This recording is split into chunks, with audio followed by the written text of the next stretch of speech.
Harbor Loop Trail, 3 miles, connects all of the major cultural attractions in Norwalk. Stepping stones here, Lockwood Matthews Mansion, the aquarium. You go up to Mill Hill, Wall Street, go over into East Norwalk, and it's really an amazing thing if you haven't done it. It gives you a perspective on the city that you never get otherwise. You're out here on the river and you see things, you see everything from industry to wildlife. Amazing contrast. You go from salt marsh to upland, more like a Vermont setting up in this section, up here behind Avalon. That's part of it if you haven't seen that. It's like a babbling brook kind of river. And then it turns around and comes down behind the YMCA. It crosses through Matthews Park right here, right outside here. And then it goes down, and this is the walk bridge that's going to be replaced, and we just are getting good news that it's likely that when the walk bridge is replaced, they're going to spend a significant amount of money to put in the 2 walkways on both sides right under the bridge that will connect the missing links. So we're really excited about that. We have missing links right here at 148 East, which is being designed, and we have 130 East, which is being designed, and we have 2 links happening this year. We have the Yankee Doodle link underneath at Hendricks by the St. Anne's Club.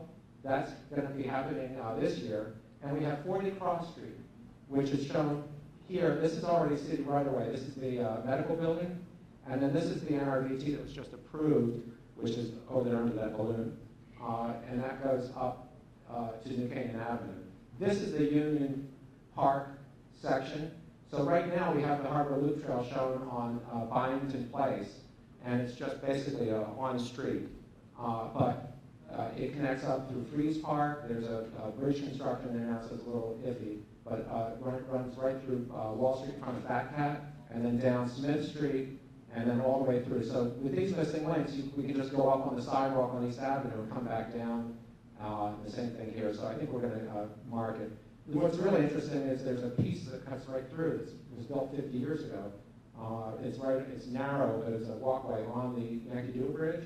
So you can actually go up Hendricks, up to exit 16, and cross over to Matthews Park. The tremendous views up here. You have to feel comfortable with speeding semis right next to you. But if you just turn and ignore them and look north, you get this historic view of the city that is a city in a valley with the hills and then the historic center here. Mill Hill is right here, which is going through a major renovation. My partner, David Westmoreland, who's chair of the Historic Commission, has been spearheading this for many years with help from the redevelopment agency and various agencies. So they just did a big ADA compliant thing there. I threw that as a little loop, but you should go up there this year. And then we have a little loop, a little spur that goes over to the Norwalk Green.